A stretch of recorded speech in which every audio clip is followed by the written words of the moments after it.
feel like I'm like some kind of cross hybrid between Linda Belcher and Bruce Valanche, unfortunately. What's up, Victoria? It's me, Victoria, and what I would like to do with you today is to revisit a tag that I did 3 years ago. This is the Content Creator Confessions tag. This was created by Kate the Great and also Better Off Red. I'll have them linked down below, and I will also have the questions linked down below in case you would like to participate if you're another content creator. I tag you, I encourage you. I did this one 4 years ago, and my channel is different now. The size of it and how I navigate the space, and I've learned so much since I did this tag last. So I thought this could be a fun revisiting. And I didn't watch my old video, and so maybe if you want to, you could watch the old video and compare it to now. I'm sure there will be overlap in some of the things that I say, but I also think that some of these questions have a different meaning to me now, and I think it could be interesting to see what I think now. Question 1. How do you feel about the term influencer, and do you feel that you are on one? Am I on one? What am I saying? How do you feel about the term influencer, and do you feel that you are one? I feel like the negative connotation to the word influencer over time has kind of like left it. Like, I still think there is to some people a negative connotation to the word influencer. I just feel over time, like a lot of like new concepts and new words and new like things that we attribute to people, like, I don't know, like, I feel like the term hipster also had, like, it's like being called a hipster for a long time, like, meant something very specific, and now I don't think anyone's really using the term hipster anymore. The influencer economy it's just older now and more grounded. A lot more people can consider themselves an influencer without having a mass audience. Not that you need to have a mass audience to be an influencer, but I think 5 years ago, 6 years ago, when we think of an influencer, we're thinking of very specific people in the space. But now I think it's, I think it's just a little more accepted that like someone's job could be influencer. I don't know that that's like the thing that I would like if someone asks me like what I do on YouTube, I don't know that influencer is the word that I would use for myself. However, I do think I can claim the word influencer as part of what I do. Like part of what I'm doing is being an influencer, but not in the way that maybe most would consider themselves an influencer. Because what I'm trying to do is to be smarter with consumption, and that was the basis of my channel, and that's how I've continued to navigate this space. I want people to make smarter decisions, whether that decision is to not buy or to only buy whenever they feel like they have a need to buy, or whenever they're trying to buy something that's going to be a good choice for them, just making sure that that choice is good before they buy as best as they possibly can. Some influencers, their influence is to influence people to purchase. And a lot of influencers make a lot of money through affiliate sales. But what I can tell you is based on my audience and how much I've sold in affiliate sales over the last couple of years, I've like technically been an influencer. I think my influence of people buying less is working, because like I don't even consider like affiliate money to be part of my income. It's just mostly nice when I get it. A lot of you, I think, are making really great choices as far as I can tell. I feel like as I have gotten further into my conscious consumption journey, I feel like there are people who have been in my comment section for a long time. You can tell how they talk about makeup over time and how they have been making smart purchases, and like I have been a part of that journey with them. I can't do everything for you. These people are doing the work on their own. So I feel like that's the kind of influence I have, more so than product good, buy it. But people have bought product on my recommendation, and I hope if you ever have bought a product off of my recommendation that has worked out for you, because I am being honest in my reviews and things. So I hope it works out and you have the same experience as me, but you can't guarantee that. But yeah, I am an influencer. How did you decide to become a content creator? This will be maybe new information to those of you who are new to me but have not searched my back catalog, but I worked for Sephora from 2017 until 2021. I wasn't full-time. It was a part-time job. I had a full-time job, but I was working there nights and weekends, and I loved working for Sephora at my time there, and it was really fun. But towards the end of my tenure at Sephora, it was becoming clear to me that I did not want to work with the public. The COVID-19 pandemic also played a huge part in why I wanted to leave retail and not work in it anymore, because I was working at Sephora whenever everything opened back up. And that was, I think, if you were a retail worker at that time, that was the most nightmarish time of my life that summer when everything opened back up until the holiday season and through the holiday season was the worst time I ever had working retail. And like retail's tough, and there are obviously highs and lows in working retail. Like it's just as part of the gig, really. But like I would say before COVID, I loved working at Sephora. From COVID on, I really hated it, and that is like why I ended up leaving. But it wasn't because of the people I worked with or anything like that. It was just the client base that we had in the area that I worked in. I would say a lot of the people who shopped in my area are not people who really cared to mask. And it was like, you know, there were protocols that people didn't want to follow. It was just like not a fun environment to work in anymore. So I left Sephora, and basically a couple months later, I was like, God, I miss working in beauty. But I know I didn't want to work at Sephora anymore. That's why I quit. That was like the reason I was like telling people I quit. That's why I quit. And I was like, but how do I do that? And I had tried YouTube in like 2016, 2017. It never really became something I was consistent at. And the equipment that I had was old, and it made it really hard to do. And it was just like, and that passion was never really there. And so I was like, well, I have that channel. It's kind of dormant, but let me revive it and just start posting with no expectations. And I want to talk about beauty. I love beauty. I want to talk about it. I want to shout it from the rooftops. I think beauty is so fun, and there's so much in it for as many people who want to participate in it. Beauty is for everyone if they want to. Did a big declutter because I had so much gratis and so much makeup through. So like that was like the first thing I started doing. And then I got on camera, and yeah, when I first started posting in 2021, like if you go back to like that declutter that like towards the beginning of 2021, maybe it was in like February or March when I was posting that series. I was trying to find my footing, but then I realized I didn't want all the makeup, and then it turned into like the no buy and everything. That's really what brought me to YouTube, was just the fact that I missed working in beauty, but I needed to work in beauty in a way that worked for me, which was not directly working with clients and having a little bit of a barrier between me and the people I was participating in beauty with. What's your experience with knowing other content creators in life, good or bad? Great. Because of Creator and Friends, I've gotten to meet so many wonderful people. As my channel has grown and other content creators have found me, or they see that I'm a friend with a content creator that they follow, I've gotten even to make more connections than like outside of Creator and Friends, and it's all good. It's really good. I know you've heard other content creators say this, but this is a really isolating thing to do. This isn't my full-time job, but I also work from home. So sometimes you can feel really crazy doing YouTube, and you're like, why isn't this working? What do I do? I don't know how to edit this. And like the more people you have in your circle, the better it becomes. Everyone's so delightful. My experience is that anyone I have connected with is so willing to try to help whenever you need help. But also I've made some great friends. Like I would say most of my relationships to other content creators are very like surface level. We're friendly, but like there are also some content creators who know everything about my life now because we have connected as friends. And so it's been very, very nice. And, you know, it's also nice to turn to someone and be like, X YouTube thing is happening. What do you think? Like, what's going on?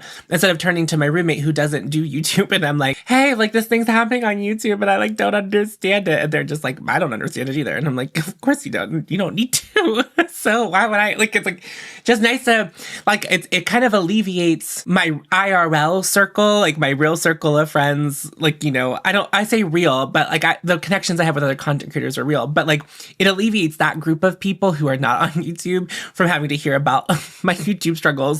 Like I will tell them about like YouTube and stuff and like complain about it to them too. But like they're not like there's not that like, you know how you turn to your friends and you're like, what the fuck's going on? Or you're like with your work friends, you're like, what the fuck is boss doing? So like when YouTube rolls out something that we're all like, what? And it's just like ask a content creator what they think of the HYPE program.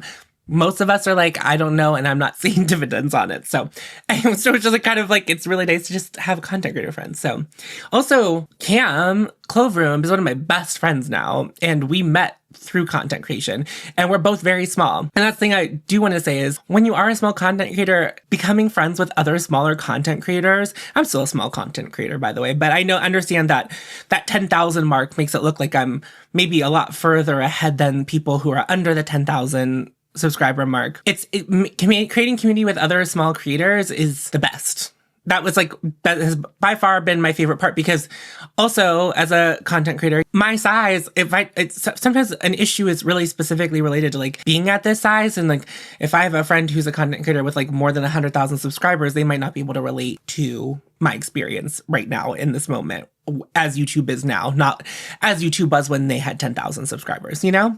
Anyway, it's fabulous. I love my little circle of content creator friends. Do you accept sponsorships, and how do you feel about them? I've only done one real true sponsorship. I've done other things where I did get paid to review, but didn't feel like a sponsorship because I was allowed to be honest in my review. And that video, I think it was Blink. It was like my first, like that kind of went nowhere. But my only sponsorship, I've only done one sponsorship. And how do I feel about them? More complicated than ever. Of course, I would always like to make more money, but more money oft means having to think about more ethical things. I do think that because of the type of content that I do make, which is conscious consumption, and often encouraging you to skip out buying something rather than buying it and finding out later that you don't like it, like making the conscious decision to buy something, I think that I do miss out on opportunities that potentially other content creators my size might get, especially if they are people who just do reviews and aren't as critical about everything as I am.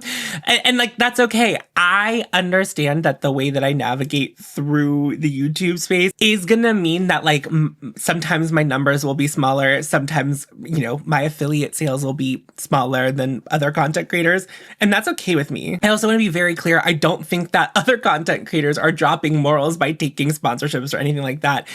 Everyone is allowed to feel it out however they see fit. But I also think I don't get a lot of sponsorship offers. And if I am offered one, I'm very critical about like who that might be that I would work with. So yeah, I'm indifferent to it. It is interesting, like the money aspect of being a content creator once it becomes something that even generates you a small amount of money. It is interesting, like there's a lot to be considered whenever that starts happening. Have you had an experience with a brand that left a bad taste in your mouth? Like directly with the brand? No. Like every brand thing, especially like when it comes to PR, there's always been follow through. I haven't had any issues. And then like, yeah, the one sponsorship I did was with Merit, and that was my first one, and it was very easy, and I didn't feel like I was being taken advantage of throughout that process, which very easily could have been, but I also didn't tell them that it was my first real sponsorship. So I just like was really lying through my teeth. They said, give us your rate. And I made up a number. They gave me it. So that also told me, I was like, you need to charge more next time someone offers you a sponsorship.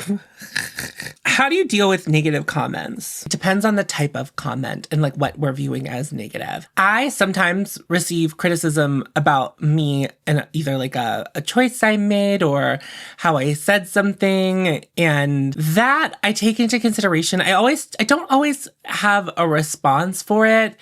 So if you've ever left something like that and I've just like hearted it, just know that like I was taking what you said into consideration, but also it's very hard sometimes to respond to those kinds of comments without sounding like you're being defensive. And I never really want that to be how it is. I mostly like will like those or like heart them and acknowledge it and then kind of move on. But if I feel that someone is being mean for being mean's sake, or obviously I don't tolerate homophobia, transphobia, racism, or anything like that in my comment section, that would get immediately deleted. And obviously racism really can't happen towards me, but if I saw it happening in my comment section, it would be like an immediate go. Like, gotta go. Another thing that sometimes I struggle with, I'm very sarcastic and I have a very hard to read sense of humor if it was like a text-based thing. And I do sometimes think people leave a comment and they mean it to be funny, but there's no way to tell the tone. And normally with that kind of comment, I just kind of assume that the intention was to make me laugh, and then I just kind of move along. But yeah, I delete comments a lot. Let's move on to the next question because it's like more about this. What is your biggest pet peeve when it comes to comments? People feeling as though they have to defend a brand in my comment section, or people misunderstanding my not liking something or not enjoying something as much as that person does not mean that they are wrong for liking the product, nor am I wrong for disliking the product. I do feel as though a lot of the times with makeup, even if something doesn't work for me, I understand who it's for. I do always really feel bad for people who want to defend makeup brands in my comment section because brands are not people. Brands don't have feelings. I mean, the people who work at brands are people and they might have feelings about what I say, but ultimately those brands are not paying my bills and I know they're not paying your bills. So I think we're okay being critical of them. And also, I don't think that most brands know who I am or care what I say about them because I'm very rarely hurting their bottom line, because if my audience wasn't going to buy from you anyway, me disliking something from you isn't going to make them not buy from, like, you know, it's like, it's not really affecting your bottom line. I'll leave them there, but I think you look foolish if you do that. What is your favorite part about being a content creator? I mean, if I help people in any kind of way, helping people is really great. I don't like helping people one-on-one anymore, but I know that I have helped some people in some capacity here, and that is really nice. So when someone leaves a comment and they're like, I've been watching your channel for years and like, you've really helped change my mindset on being a consumer, a makeup consumer, that's great. And that person might have learned and operates and consumes differently than me, but whatever, you know, thoughts I helped them like figure out, help them become the consumer, like the best version of conscious consumer that they wanted to be, and things are working for them. And that's great. That's the most I could ask for. What is your least favorite part about being a content creator? My truth is I really don't love the comment section. It causes me a lot of anxiety. Sometimes the comment section feels a bit like a war zone. I'm still very small potatoes, but sometimes I'll see how many comments I have and I'll get overwhelmed, or like I'll be already in a bad mood and I will check my comments and there won't even be like a bad comment or a negative comment or a comment I feel like I need to delete. But like managing that is like tough. It's just tough for me. Even if all of the comments are like glowing and wonderful and positive, it just feels like I'm playing Minesweeper? What was that game called on the computer? That's how it feels. It's just like you never know what you're walking into when you're going into your own comment section. And I have also found that like I'll post a video. This is all, any video that I have been nervous to post about how it might be received by my audience, those videos are always received the way I intended them to. But like sometimes in silly, goofy videos, something gets misconstrued or something I say gets misconstrued. And I'm always if I finish editing a video I posted, I'm like, this is going to be a fun, silly, goofy time. That's always like whenever the comments are the weirdest for some reason. Like, I don't know. It's like, I don't have it in me. Like, I don't have it in me to be very active in the comment section. Sometimes I'm really good about it and I'm like there hearting all of the comments, and then sometimes I'll post a video and I won't respond to any comments just because of how anxious it makes me to like even look through them. And I would love, there's an option, you probably have seen it, other content creators have this option. I've opted out of it. I don't want it, but there's like you can do like a community, which I think works kind of like essentially like a Discord for your YouTube channel just on YouTube. I haven't really looked into it because I don't want to do it and I don't want to moderate it. A lot of you have offered to help moderate my comments and moderate a Discord if I were ever to do a Discord. I just have no intentions of doing that. Whenever content creators choose to do that, it makes everyone too familiar with each other, when the reality is like, we don't know each other. You like don't know all of the ins and outs of me. I don't know all of the ins and outs of you. Our intentions, as well as they can be misconstrued in those scenarios. And the truth of the matter is, even if I had a Discord for my subscribers or that option turned on, I wouldn't be active in it. I would mostly be moderating it and making sure no nonsense was happening. And that would be as much as it would be. So was that too honest? I don't know. We'll figure it out. We'll figure it out in post. Riot, that's enough. Do you edit your own content? If so, do you enjoy it? I do now. I didn't always like it, and I don't still always like it, but I like it more now than I used to. So when I first was a content creator, editing was a means to an end and I hated it. I also had old equipment. Like through my time being a content creator, like I've upgraded my equipment, my camera, my computer. When I first, even in 2021, when I was editing my videos for YouTube, the computer I was using was from 2011. So it was 10 years old at the time. Technology develops so quickly and my computer was so old. It just like did not have the power to do it. So once that was a real thorn in my side, that aspect, like editing took me forever because it was, my computer would freeze and it was, so now that I have equipment that is adequate to edit and do the things that I would like to do, it was a lot easier when that first happened. But now a simple video for me, I can edit like with my eyes closed. And honestly, at this point, I'm mostly editing by the audio waveform and less about like looking at like what's happening on screen, because like the audio ends up being the more important part. Cause like, if I'm not talking, that's going to get cut out anyway. Also, as you have seen with critical sass and things like that, sometimes the editing is adding context, adding to the joke. And I find that to be very fun. And I don't always have it in my mind, like how I might edit something while I'm filming, but sometimes I do. Like there might be a joke that I have thought out in critical sass and I'm like, okay, so I want to make sure that I'm making like this face and we're going to zoom in, or like, yeah, I don't know. I think editing is kind of fun to learn now for me because I know the basics. And so when I want to learn something new, it's more a matter of like spending 10 minutes, like finding a YouTube tutorial and be like, okay, I'm trying to do this. But also sometimes editing is very frustrating because you don't even know what the question you need to ask is. For example, I had a content creator text me the other day and be like, Tom, what is wrong? And like, they like sent me a video of like what was happening. And so like we were like troubleshooting that together, but both of us were like, I've never seen that happen before. So, you know, like it can be very stressful, especially when you're trying to do new things, especially editing when you're first learning how to edit is awful. And also like watching, I'm so sorry to anyone who's like just starting out content creating. Your first year of making videos, you're not editing enough out.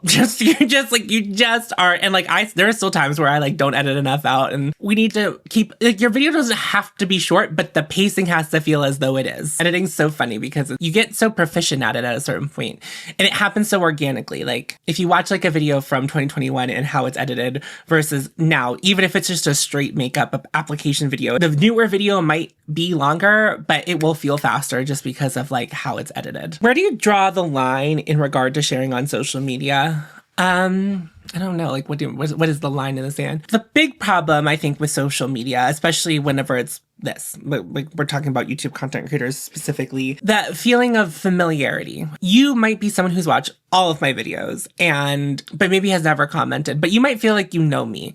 And like to some extent you do, but also you don't know every thought and feeling I have. You also don't know like how I might navigate through the world. You just might not know that. So I think there's this false sense of familiarity. And also like if you were to like see me in public and approach me, you have to understand that at that point you have the upper hand too. Like you know more about me than I know about you. I don't even know you're subscribed to me until you tell me. Do you know what I mean? Like I wouldn't know that. Like I don't know those things. With the child, there's like a hard line in the sand. I'll tell funny quips about him, but like also I don't want to say too much about him. It's not my business to be like talking about him like that. I feel like what I have shared about him and our relationship has been quite innocuous. You know, like you don't know that much about him. And that's how I would like for it to stay. My relationship with Tiff, like you guys know that Tiff is my best friend and that we're roommates, but you don't know that, you know, like you don't know all of the ins and outs and the intricacies of our friendship and our relationship with one another. It's mostly making sure that like what I'm sharing, if I'm gonna like overshare, it has to be about me specifically, because I'm the only one who is consenting for that to make it to air. Anything I would say about a friend or, you know, like they don't have control over that narrative, really. Keep it simple, keep it moving. But I also think like it's fun to share things too and feel a little bit more personal. And I also feel as like a queer content creator, I want to share more because I also know that not everyone on this platform, with a platform with the size of mine even, it's a more rare thing. And I just want to normalize parts of the queer experience and talking about some of that too. I mean, there are some very hard lines in the sand, like the child, but there's also, I think it's a pretty fluid thing, and just knowing what is too much and what isn't. And that takes some learning, but I'm very lucky that I started my YouTube channel in complete earnest when I was 30. Social media had been very relevant for a long time. I've seen a lot of people stumble through being a content creator and being too familiar and oversharing. And it's like, well, I don't want to do that. Name one thing you wish you knew when you were starting out. It will all work out. All of the things that you want to happen will happen in time. And there might be people who come up after you and then surpass you, whether that's in views or subscribers or whatever. But as long as I stay earnest and steadfast in what I believe and how I want to do this, the things that I want will come. The patience part, I can't help anyone because I'm very impatient. We were supposed to hit 10,000 subscribers in like 2022 if you were here. That was like a goal. Is there any change you'd like to make to your content in the future? I think we're kind of like amidst that. I don't want to be only making beauty content. I don't want to stop making beauty content. I have found that like with being a beauty content creator, I don't think I've hit like the absolute threshold I could hit being a content creator. But I think as far as like my work in the niche and then the niche within the niche, right? Like being a conscious consumer of makeup, whatever that means to anyone, it means to me. I feel as though it's very limiting. And my relationship to consumption has changed so vastly while doing this. This work is repetitive, especially like when you're talking about conscious consumption and when you're talking about makeup. Like the blushes are going to come out every spring. So whenever the blushes come out, we're talking about the blushes in Critical Sass. I'm going to say that all the colors are the same as all the other colors unless it's something very unique. And then I will say how unique that is and how different it is. What we're talking about, how we're talking about it is very like cyclical. Like we're going in a cycle, we're going to circle back to it. And it just happens every year. And like I still want to have those conversations and still provide a space for conscious makeup consumption, of course. And I still want to review makeup. I love makeup. That hasn't changed. But I do think that I've hit as much as like it would start feeling like I was banging my head against the wall if I was like just completely staying in the beauty niche going forward. So we're going to try some things out. If you want to join me for that part of things, feel free. They'll be here on this channel. I'm not putting them anywhere else. Yeah, I also think that doing only makeup content really limits your view of me, right? Like I have like, there's so many things that I'm interested in and I can talk about and would like to talk about, and I want to, and I'm gonna do that. And I'm gonna do it with the same sass and flair that I've done beauty content. It's just, it'll be rocky because I'll be trying it and trying to figure out what's going to do. And it also might bring in a different audience too. And that will be an interesting thing to navigate. But yeah, that's it. Like, of course, everyone at this point kind of knows I want to explore making stuff about music. But right now, me and Tiff are watching this show I really loved from the 2000s. And it doesn't have very many episodes. So I want to do like a recap of that. Not like in the same style as Mike's Mike, but like, something with that like flair and vibe, like that's like, that kind of content inspires me. I also watch Anthony Fantano, like, and I watch like other music reviewers and stuff like that. And I listen to podcasts, like, I just like, there's such a round experience that I could be providing where I'm just providing you just like a very like linear experience if I'm only talking about makeup. That experience is for me as well. Like as a content creator, it just feels very linear and I'm looking to expand. What company / collab is your dream?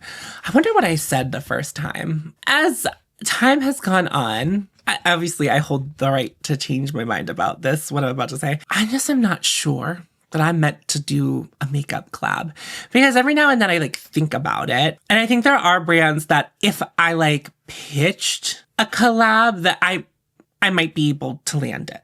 I think there is like a world. There are some brands that I have pretty tight relationships with as far as like them sending me PR. I think they like the kind of content I make. They understand what I'm doing and they respect that that's how I'm doing things. Where if I was like, I want to do this thing, I think that there are brands that I could make that happen with. I don't know for sure. I haven't asked. But I also am not 100% sure I really want to. Because it does also kind of feel like, we talk about conscious consumption here, it would feel strange to me to like make a collab and then it would be like hard to navigate that. It would be really hard because it's like the brand would want me to encourage all of you to buy it, whatever. But of course, if I was working with a brand who understood what I was doing, they would know that that's not how I would talk about it, but it would be like my collab, and there's a lot of responsibility that comes with that kind of thing. And I like just don't know that I have, at least like where I'm at right now as a content creator and having a full-time job, and this is a second job, and then also trying to still live my life. The idea of like banking and making content and like doing all this stuff for a lunch, and then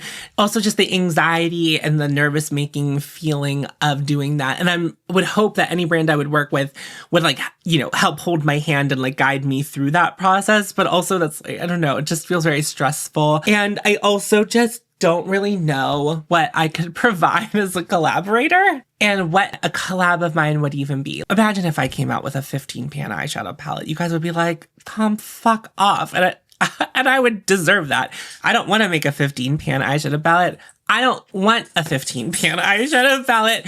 What would that color story even be? It would be what? 15 shades of sparkly taupes? Like, what would it be? So then it's like, I could do a singular eyeshadow collab, but it would be boring. And if you already like the colors that I have, like what value is my sparkly taupe vision that could, I'm not even saying that's what it would be, but like, you know, like I'm just thinking out loud, like whenever you think of HAUTEMESSTOM and their makeup, what do you guys think the collab would be? Like I have blushes that satisfy like the kind of grungy, gray filled kind of, but like I have them. I don't know that there's something missing. Highlighters and stuff. I think maybe the last time I said iridescent auric glowless. That's like ringing true to me. And that would be fun. Like I have merch, but I never push it, right? So it's like, it's there if people want to do that and like want to buy merch. But also I haven't made new merch in a year. I don't know. Just it's there. I never talk about it. You might not even know that I had merch, but it's down there. I really like my merch too, but it's just also like, you don't need to buy it. You could if you want to, but you don't have to. Like again, like this is exactly what it would be like doing a collab with me. I honestly, when it comes to like connections to brands, I get PR from a lot of brands I really love or that would have been on that like list in the past. I guess Victoria Beckham's the only brand I haven't gotten like PR from that I would love to get PR from. I mean, honestly, I've really done a lot and accomplished a lot of things in this question, other than a collab, which I don't even know that I want. I want money. Would love more money. Always would love more money. But also, that would be your money. That I would be making, and the brand's money that I would be making. And the brand would want to make the money back that they paid me. like it would be like, it was like, this whole thing. So it's like, I don't take that lightly. And I also understand my image in what I'm selling to you is to buy less. And so it's like, why would you... Yeah, I don't know. Hopefully that made sense. It felt like word salad. What other creator do you admire / want to work with? This just feels like a stretch. But I would love, like, first of all, anyone watching who has a podcast, I would love to be a guest. I love being a guest. I love coming in and saying things and then leaving and then you edit it. Like you take care of the promotion and you do all of that. Invite me on your podcast. I'm going out of the beauty niche because I have met a lot of the content creators, or I have had some kind of passive connection or tie or conversation with a lot of the content creators in the beauty space that I have interest in at this point. I mean, of course, there are still more people that I would like to meet, but it's like, I would love to be on Smosh. Just try not to laugh. I would love to be on I'm not a stand-up comedian, so like I don't think they're ever gonna invite me on to make some noise, but like I think I could do a pretty good job at make some noise. I think I could be fun on Game Changer, you know? So if someone has Sam Reich's phone number, get me on the horn. I would love to do Very Important People with Vic Michaelis. Like that's my dream. And it's so funny because it's starting to sound like I want to be a sketch comedian. And I guess in some ways I am a very niche sketch comedian in the beauty space, but like I don't have any desire to do like stand-up comedy or anything like that. But I love funny videos. I love that kind of thing, and I would love to get to do it on a grander scale. So yeah. Or I don't know, like what if I was on a Hassan stream? And what if, I don't know, this is what I'm thinking about. Matt Bernstein. I think he sometimes watches. Invite me on your podcast. I don't know what we would talk about, but invite me. God damn it. Maybe the most plausible and reasonable thing I've said. Not Hassan, not Smosh. Matt Bernstein, I think you could get a pull quote from me. I'm just saying. What would I say? I don't know. I'm just a stupid little YouTuber, so I don't know anything. Okay, I think that's the end of that question. This video is 40. Why am I... Tom, I'm just going to do a simple little tag. I'm just going to do a simple little tag video I've been filming for 50 minutes. Of course. What kind of content do you hate? I hate hateful content. Look at this hair. It's so long. I'm getting it cut tomorrow. Also, I just had the thought that there's going to be some continuity issues with my hair in MESSMAS, so don't know what my hair looks like in the other videos, but this is the before. Have you ever had to deal with cancel culture? And if so, how? I don't know. No. So that's the end of the tag. Thank you so much for watching. There'll be a pinned comment down below. If you have extra funds to support those people right now, please support those causes. And I think mostly I'm just going to leave it at that. Thank you so much for watching. Remember to follow your hoe and you'll find me. I'll see you in a video very soon. Go forth. Tits out.